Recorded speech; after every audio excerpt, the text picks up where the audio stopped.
Hey everyone, so Martin and I are in Croatia right now just because I needed to leave the Schengen zone a few days ago because I could no longer legally stay there. As an American citizen, you can only stay, well, anyone who's not part of the EU, you can only stay there 3 months out of every 6 months. We were talking about this and kind of laughing a little bit in a kind of macabre way just because it's so easy for migrants to have access to Europe. They can just fly in by the hundreds of thousands, but yet the laws seem to apply so much stricter to us. Even with the UK, us getting banned, it's like, whoa, everybody loses their minds when we try to come in, but hundreds of thousands of migrants, it's no problem. It's crazy, yeah.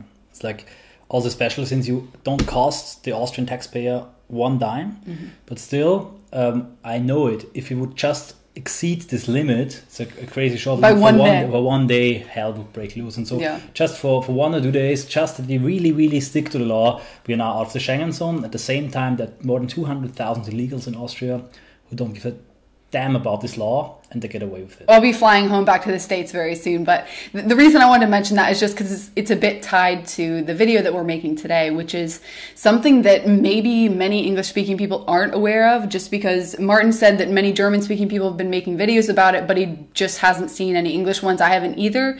So it's something called the UN Migration Pact, and all the members of the UN met in July of this year and agreed to sign this UN Migration Pact, and they will sign it in December of this year. So 3 countries have said no to this Migration Pact. I'm sure you'd all like to guess. Everybody's going to guess Hungary, and they'd be right, of course. But what shocked me is Australia, actually. But they do have a strong immigration policy, so I guess it's not too shocking. The third, and thank God, is the United States. So we're safe from this. But I will let Martin explain what exactly this Migration Pact is, because he's done all the research, all the details, and he can explain that to you now and why it's so worrisome. It's called the Global Compact for Safe and Orderly and Regular Migration. It just sounds creepy. It sounds amazing. And as the name says, it's not about refugees.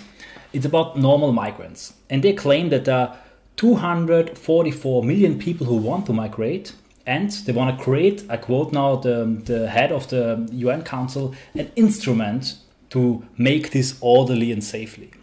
But it's not about ordering and regulating. On the contrary, the whole thing sounds like an open border pact, an open border plan.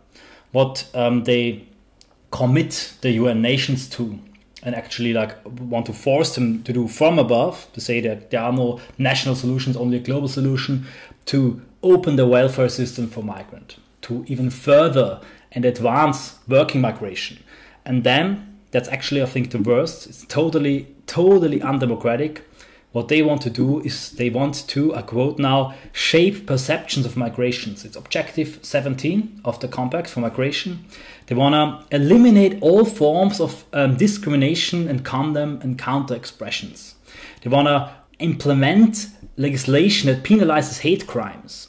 They want to promote objective and quality reporting of media outlets and sensitivized, educated media professionals. Stop right there. Let's just focus on that really quick for a second, because educating media professionals, so in other words, educate them on how to feel about this. What is the proper way to talk about immigration? The right terminology, ethical reporting standards, and then of course, stop allocating of funding, of public funding or material support to media outlets that systematically promote intolerance. Who could those be? Who could they mean by that? Well, I first think like actual alternative media outlets like Breitbart and Co. This obviously could affect them very negatively because they speak out against this migration all the time. But then I wonder also how it's going to affect people like us, just independent commentators who obviously make their money through donations. I know that you say this isn't legally binding by law, but it could be enough incentive for Google, YouTube to be like, oh, well, it's hate speech, so let's just ban everybody and delete them all. It's the highest hierarchy of power. It's not yet a contract, but it will turn into national law. Yeah. That's the agenda that they're formulating right now. And even though they claim it's not binding at the moment, if you read the text, it always say, we commit to, we agree on. And it's just following the agenda of the United Nations. That was said very clearly by Mr. Peter Sutherland, a Goldman Sachs banker who was the chief of another UN council, the Global Forum on Migration and Development. He said the European Union should do its best to undermine, I quote, undermine the homogeneity of its member states. And this, also the Forum on Migration and Development, is funded by all big money, by all the international corporations, and they pushed in the United Nations to create this compact for migration, because they just want an endless rotation of the human resources without border, without control. They want to actually castrate and destroy national sovereignty. And that's also what Nikki Haley said, you know. I want to quote to you. Nikki Haley said, the United States cannot sign this because it will contradict national sovereignty of the United States, and she's damn right to do so. Absolutely. What's also really disturbing about this, as we mentioned before, is that this is just perfect ground to completely rid all opposition to this. So all the media, all the independent media, everybody who would seek to, as we do exactly, criticize this mass migration, actually factually point out the problems with it, the problems it's causing, the massive problems it's eventually going to cause. But what's also really disturbing is they never asked anybody about this. So obviously, I know it would be way too much to ask, even though it shouldn't be, to have some kind of referendum where the people vote. You actually have the voices of the people, the will of the people here reflected in a vote saying we either want this or we don't, because we should be able to decide about our immigration policies. They didn't do this, but also they didn't even have so much as a poll.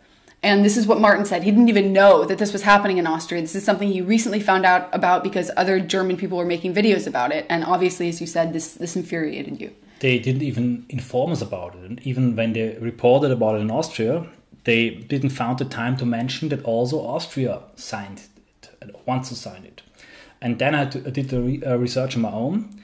A man by the name of Jan Kickert, whom I've never heard of, is the official representative of Austria, representing me and my country in this council, and he agreed on this compact. And that's outrageous, because in Austria we had an election, we had a meta political fight, we won it against the left, and now finally we have a bit of a different migration policy. Even the UN a few days ago condemned Austria's new migration policy and wants to investigate, and like send people who will investigate Austria if not too strict to those poor migrants. And although we had this electoral victory, still this guy who I've never seen, I'm never elected in his office, in the name of me and of all Austrians, agreed to that. And that's outrageous. I really feel betrayed, and I really wonder what the Austrian Freedom Party and Kurz say to that. And we will hold them accountable for that. It's completely outrageous that a few people can make these massive decisions in the name of entire countries that will drastically change the course of the entire country, the direction it's going, everything. And what's worse is so sneakily, as you said, you didn't even know about it. So like in the middle of the night, signing these documents that are going to drastically make such a change. It shouldn't be allowed. It has to be made public. And it has to be brought into daylight, because they are completely detached from the population. They have their own atmosphere, their own universe, where they only talk to each other. They have national experts, and they agree on all these agendas, on how to shape the public perception. And of course, all these NGOs they're working together with are, as we know, founded by a certain man from Hungary. And the only way to fight it is to make it public, because in Austria nobody knows about it, and this actually is a big potential for activism. Because I think if the Austrian population, especially this 50+% who voted for the right wing at this election and brought us this electoral victory, would know about that, they would be furious. And if we actually would have this referendum in Austria, and that's what we are going to demand, a referendum about this, I'm sure a majority of Austrians would say, no, that's not us. You can't sign this in the name of us. And I really think everybody, especially Europeans who are watching this, should look up their representative in the internet and see if they, in their name, want to sign this pact, and then start to rally resistance and start to get start activism, start to enlighten the public about the fact that their leaders, without telling them, want to sign this catastrophic, sneaky and crazy pact. Well, that's about it for this video, just because, as we said, the signing is going to be in December, but I will, if you're interested, keep you updated on how this progresses. Maybe if your campaign goes really well, it could shake things up, and we'll see what happens, hopefully deter this. We make the difference. They only can do this sneakily in the dark in all the elitist environments if you don't make it public, because the silent majority all across the West does not want this mass migration. They don't want this policing of the public opinion. So It's about us if we are able to form them into an actual political power and transform the silent majority into political force. And it only works by spreading the word, sharing this video, and then get active yourself. Yes, definitely sharing it so other people will learn about this as well. Once again, thank you so much for watching, everyone, and we'll see you next time.